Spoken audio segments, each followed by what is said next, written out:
Good morning, or good evening, or good afternoon, or good night, depending on when and where you're watching this. My name is Jennifer. I'm a nurse, I'm a mother, a wife, and a daughter.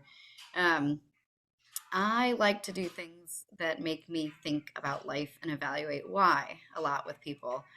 So I listen to audiobooks because I am a home health nurse, so I drive between patients. And so I work to listen to audiobooks between my patients because I have these really high goals of reading books regularly.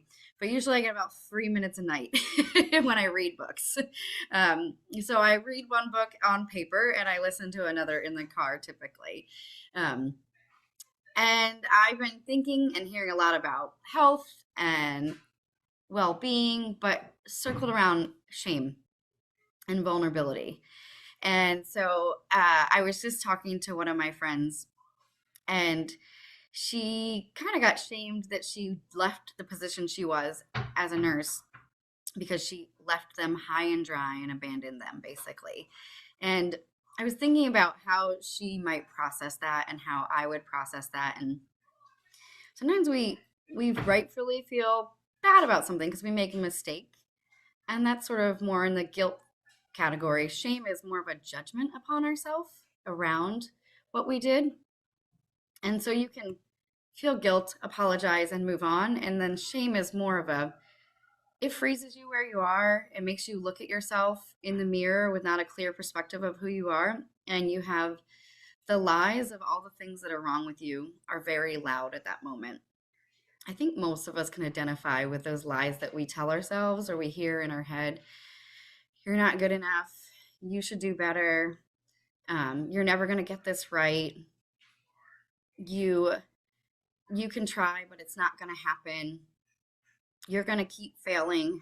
Um, and I think of just how that voice is such a lie. Like it's such a lie.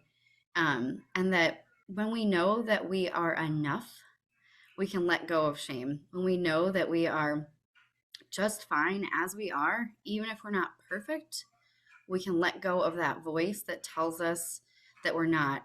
But sometimes we need friends. We are definitely designed for community. We need our friends, our family around us to tell us, you know, but we have to be vulnerable with them for them to be able to tell us in that moment. So if we're feeling a moment of shame, we need to be able to say that to somebody out loud, which then is exposing our big shame beast. And it's really hard to do sometimes.